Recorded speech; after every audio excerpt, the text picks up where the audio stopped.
The crystal wine glasses clinked as my sister Emma raised her hand, drawing everyone's attention like she always did. "Big news, everyone." Her perfect smile gleamed as she looked around our parents' mahogany dining table. "I just got called for an interview at Sterling Enterprises." My mother gasped in delight, nearly dropping her fork. "Sterling Enterprises? The biggest tech company in the city?" "The very same," Emma preened, tossing her expertly highlighted hair. "Senior marketing director position. They reached out to me specifically." Of course they had. Everything came easily to Emma. Perfect grades without studying. Dream jobs without trying. A constant stream of success that our parents never tired of celebrating. I sat quietly, pushing my food around my plate, trying to become invisible. But in this family, I was never allowed to fade into the background for long. Not when they needed someone to compare Emma to. "Isn't that wonderful?" my mother gushed. "Now that's a real career path." She turned to me, her smile turning sharp. "You should ask Emma for advice, Sarah. Maybe she can help you find something better." Better than what I was doing now, she meant. Better than the consulting work that they all dismissed as glorified freelancing. Better than building my own company from scratch, because apparently being your own boss wasn't as impressive as having one. "I'm doing fine, Mom," I said quietly, but Emma was already laughing. "Oh, please, you can't even get a real job," she smirked. "How long are you going to pretend that your little consulting thing is an actual career?" My father set down his wine glass. "Emma has a point, Sarah. You're 32. It's time to get serious about your future." I gripped my fork tighter, thinking about the contracts sitting on my desk at home, the acquisition deals I was negotiating, the empire I had built while they were all busy undermining me. "My business is doing well," I started to explain, but Emma cut me off. "Business? Please. You work from your apartment and barely make enough to pay rent. Meanwhile, I'm about to be a senior director at Sterling." She turned to our parents. "Did I mention the salary? Base pay is $250,000 plus bonuses." My mother nearly swooned. My father beamed with pride. I thought about my company's latest quarterly earnings report and had to suppress a laugh. "When's the interview?" I asked, keeping my voice neutral. "Monday morning," Emma replied smugly. "Not that it matters. The position is practically mine already. The CEO specifically requested to interview me personally." I bet they did, I thought, remembering the stack of resumes on my desk.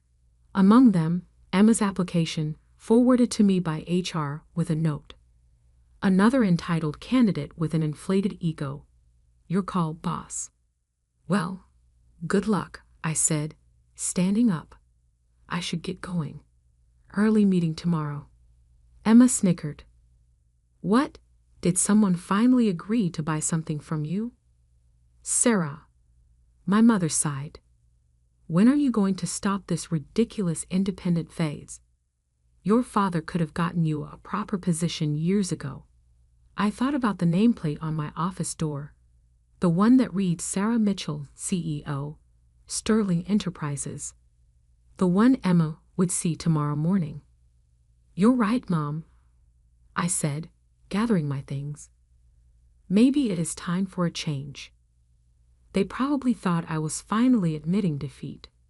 They had no idea what was coming. As I drove home to my penthouse apartment, not that they knew I could afford one, I thought about how we got here. How their constant dismissal had driven me to build something bigger than they could imagine. It started 10 years ago when I graduated with my MBA.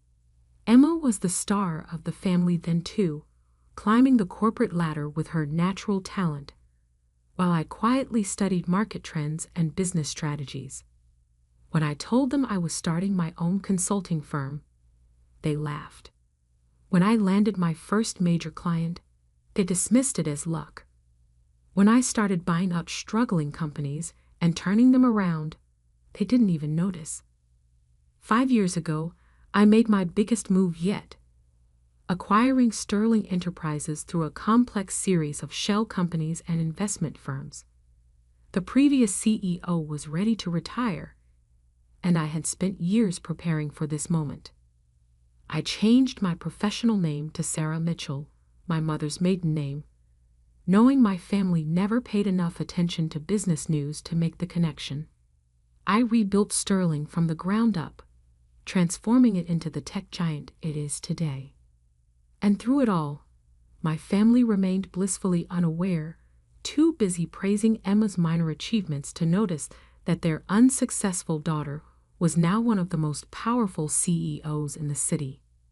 My phone buzzed as I pulled into my building's private garage. A text from Emma. "You should really come to the Sterling building sometime. See what a real company looks like. I'll give you a tour after I get the job."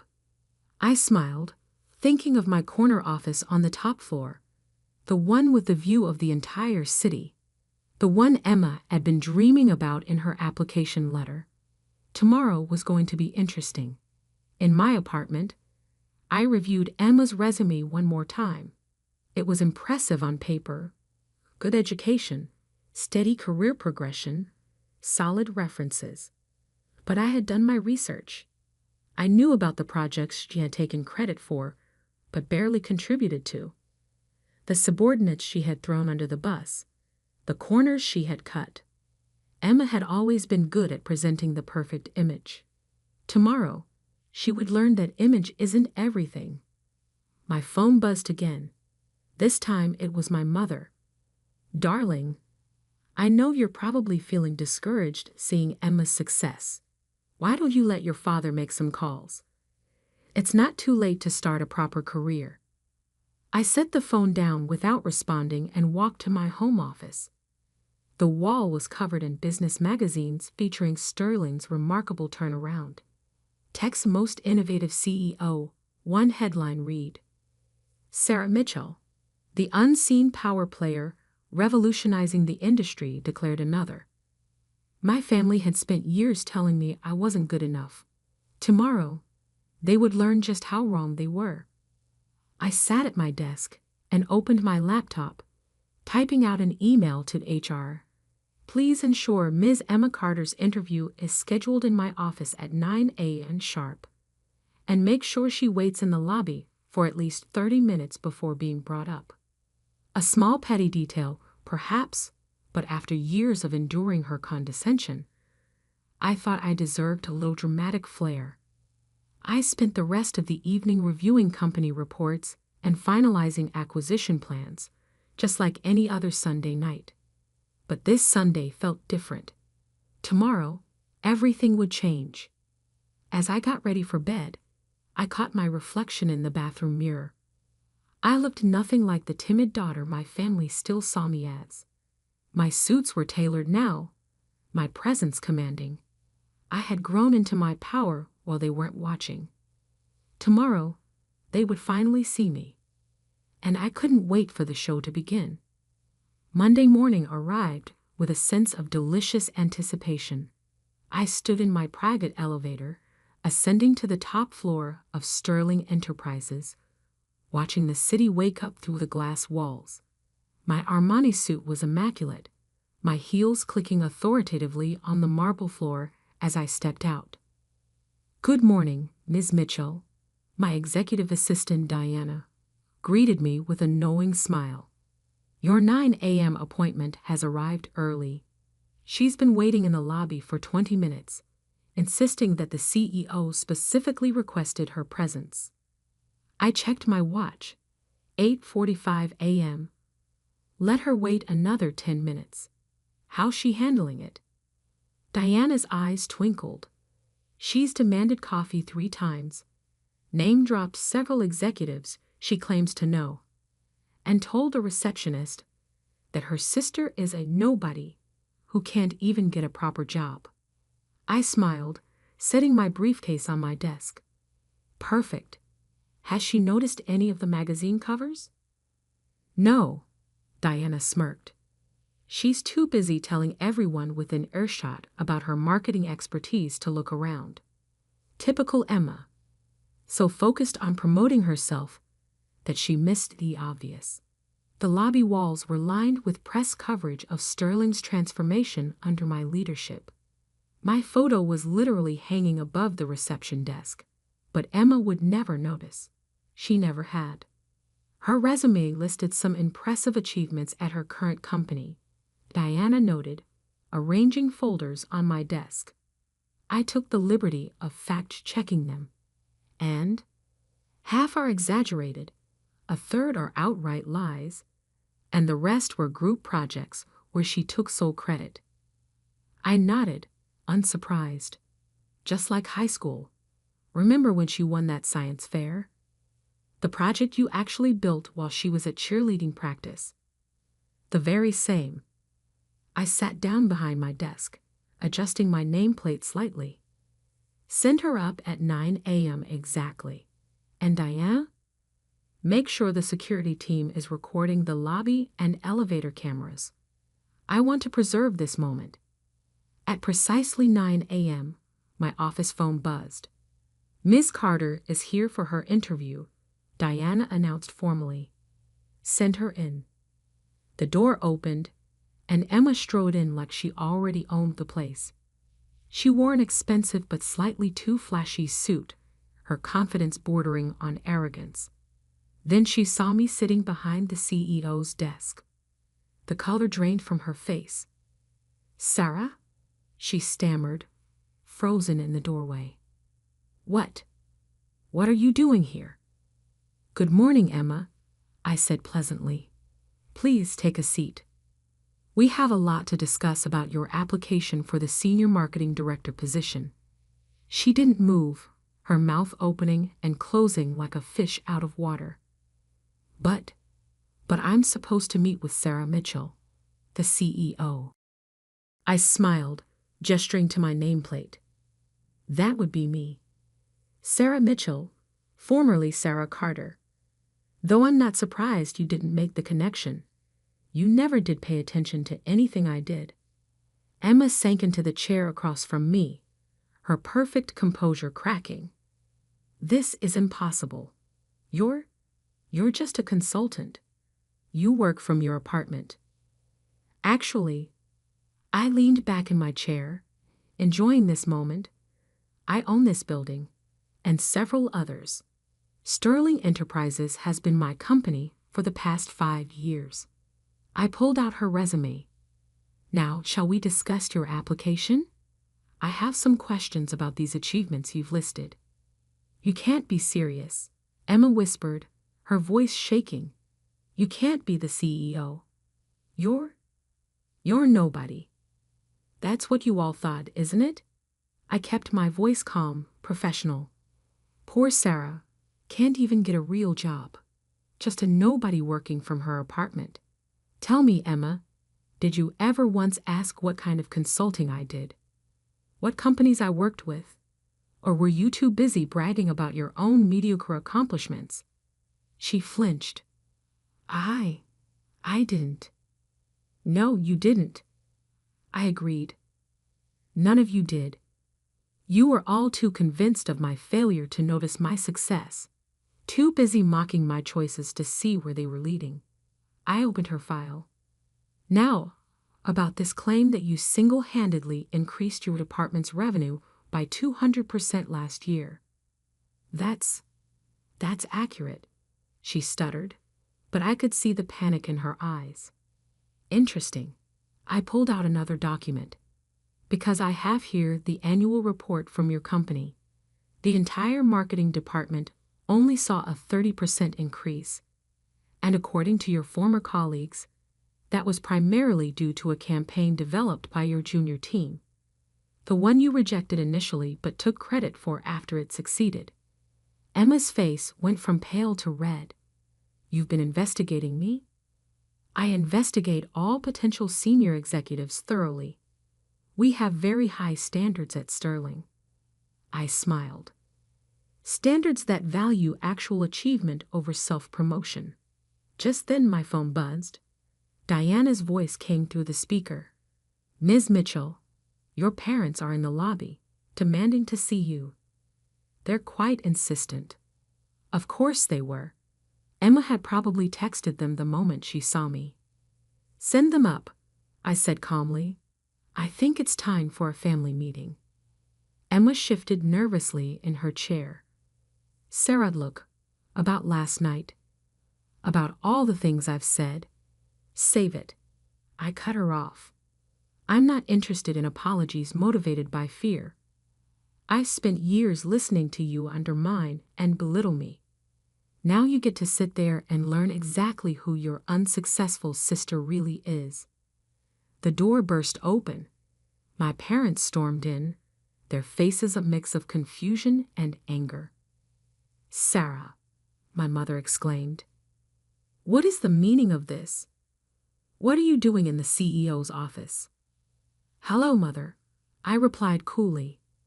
"I was just reviewing Emma's job application. Would you like to join us?" We were discussing the importance of honesty in professional achievements. My father's face reddened. "Stop this nonsense immediately. You're embarrassing yourself and your sister." I stood up slowly, letting my authority fill the room. "No, Dad.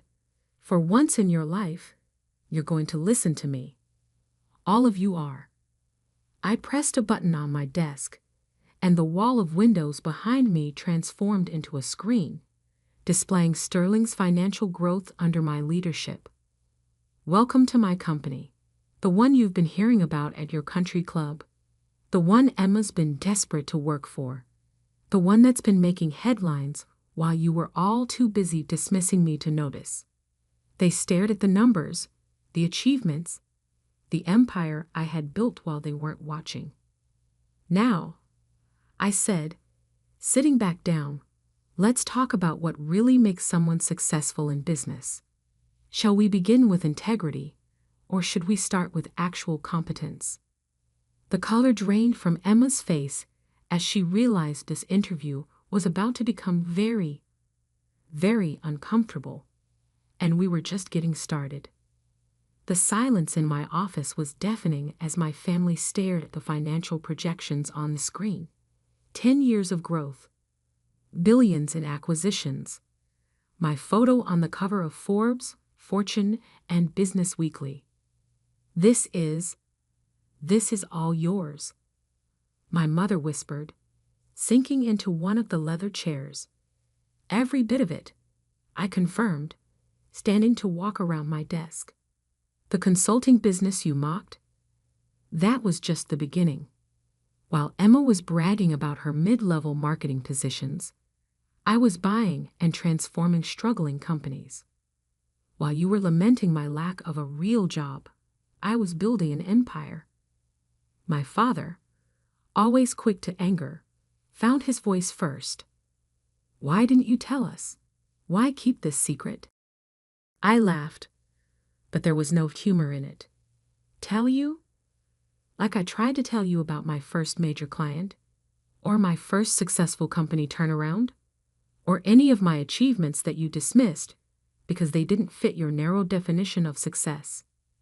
Emma shifted uncomfortably in her chair. "Sarah, if we had known." "That's exactly the point." I cut her off. "You only care now because of what I've built, not who I am. You're only interested because of the power and money, not because you're proud of what I've accomplished." I pressed another button on my desk, and security footage from last night's dinner appeared on the screen. Emma's mocking voice filled the room. "Can't even get a real job." "Stop," Emma pleaded, her face flushing. "We get it." "Do you?" I turned to face her directly. "Because I've been watching you build your career on exaggerations and stolen credit. I've talked to your former colleagues, your supposed references. I know exactly how you've gotten every position you've ever held." My mother stood up, smoothing her designer dress nervously. "Surely we can work something out. We're family, after all. Family? I picked up Emma's resume. Like when Emma took credit for my science project in high school, or when she told her college friends I was a dropout because I started my own business instead of following the corporate path. That kind of family. I was young, Emma protested weakly. We all make mistakes. Yes, we do, I agreed. And now you get to face the consequences of yours. Diana? My assistant entered with a thick folder. The investigation results you requested, Ms. Mitchell. Thank you. I opened the folder and began reading. Falsified achievements, stolen ideas, workplace bullying complaints. I looked up at Emma. Did you really think none of this would come out during our background check? Emma's face went pale. Those accusations were never proven. Because you had Daddy's lawyers shut down every investigation, I finished for her. But Sterling takes corporate integrity very seriously. We thoroughly vet all potential executives. My father stepped forward, his business negotiation face on. Now, Sarah, surely we can discuss this privately, as a family. You lost that right last night, I replied calmly. When you sat there and let Emma mock me. When you suggested I needed your help to find a real job. When you once again made it clear that nothing I did would ever be good enough. I pressed another button on my desk. The office door opened, and Harold Bennett, my chief legal officer, entered. Harold, please explain to my family the consequences of submitting fraudulent information on a Sterling Enterprises job application. Harold adjusted his glasses. Falsifying credentials and experience on an executive-level application is grounds for immediate rejection and potential legal action, especially if previous employers wish to pursue damages for defamation or intellectual property theft. Emma's composure cracked completely. You wouldn't. You can't. Can't what? I asked softly. Protect my company from someone with a proven history of dishonesty? Enforce our ethical standards? Or are you suggesting I should give you special treatment because we're family? Sarah, please, my mother begged. Think about what this would do to our reputation. Like you thought about mine. All those years of snide comments and dismissive attitudes. I shook my head. No, Mother. Emma's application is rejected. Furthermore, I'm forwarding our findings to her current employer. They should know exactly who they're trusting with their corporate image. Emma burst into tears, but they weren't the calculated sobs she usually used to get her way. These were real, the tears of someone finally facing consequences. As for you two, I turned to my parents. I suggest you take a long, hard look at how you've treated both your daughters. One you praised endlessly despite her dishonesty. The other you dismissed despite her integrity and success. My father's face darkened. You're enjoying this, aren't you? Humiliating your family? No, Dad. I'm not enjoying this at all. I'm doing what you should have done years ago, holding people accountable for their actions. I walked to the window, looking out at the city I now partly owned. You know what the worst part is? If any of you had shown even a moment of genuine interest in my work, you would have known about all this.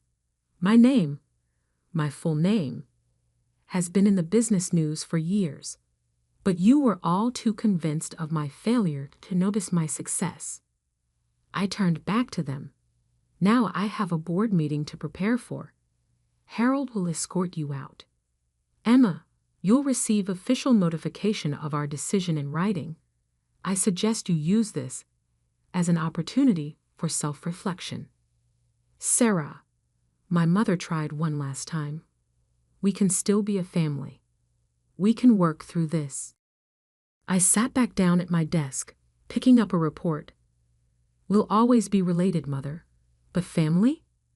That requires respect, support, and love, none of which you've shown me. Now, if you'll excuse me, I have a company to run."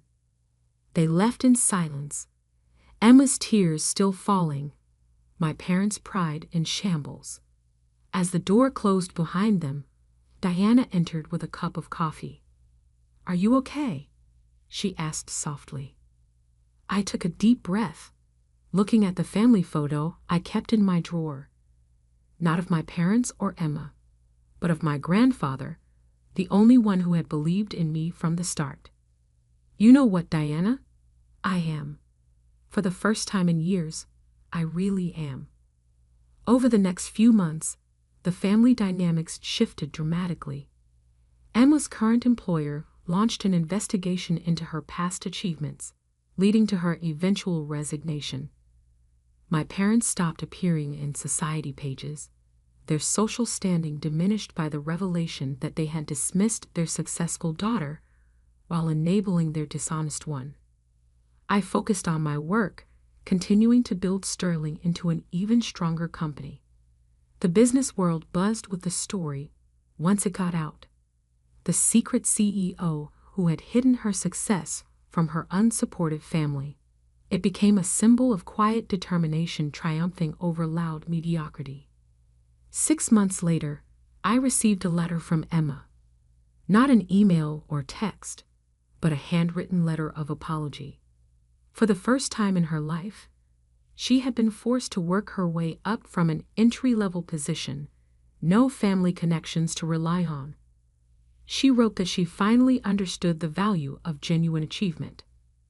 My parents took longer to come around, but eventually, my mother sent a similar letter, acknowledging their failures and asking for a chance to really know me, not as the daughter they had dismissed, but as the woman I had become. I kept both letters in my desk, next to my grandfather's photo, not because I was ready to forgive, but because they reminded me of an important truth. Success isn't about proving others wrong. It's about proving yourself right. 1 year to the day after that fateful interview, I sat in my office reviewing quarterly reports. Diana entered with the latest business magazine. The cover story, Sterling CEO Sarah Mitchell, The Power of Quiet Success. The article didn't mention my family drama or Emma's failed interview. It focused on what really mattered: the company I had built, the innovations we had created, the changes we had made in the industry. Because in the end, that's what real success looks like. Not bragging at family dinners or inflating achievements, but building something meaningful, something lasting. They had called me worthless at family dinner. Now I was their boss, their superior, their example of what true success looks like. And that was worth more than any revenge could ever be.